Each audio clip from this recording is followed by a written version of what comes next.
Qurani-Kərim qadın haqqında hansı əsas mesajları verir? Bəli, həqiqətən Qurani-Kərimdə də qadınlar haqqında kifayət qədər ayələr mövcuddur və Allahu Teala eləməz Nisə surəsini qadınlar haqqında nazil etmişdir.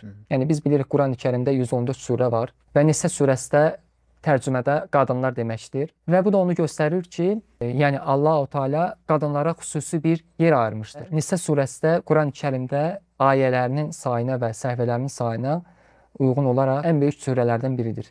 Və həmçinin Məryəm surəsi də qadın adı ilə bağlıdır. İsa peyğəmbərin Allahın salavatı və salamı olsun bildiyimiz kimi anasıdır. Və Allahu Teala ona xüsusi yer ayırmış. Quran sıralaması ilə 19-cu surə məhz Məryəm surəsi adlanır. Və Nisə surəsində də eyni zamanda qadınların hüquqları, onların yeri və həmçinin mülkiyyəti haqqında, yəni əri dünyasını dəyişdikdən sonra onların miras məsələlərinin, qadınlar və kişilər arasında olan münasibətlər, istər evlilik məsələsi olsun və həmçinin boşanma məsələsi olsun və s.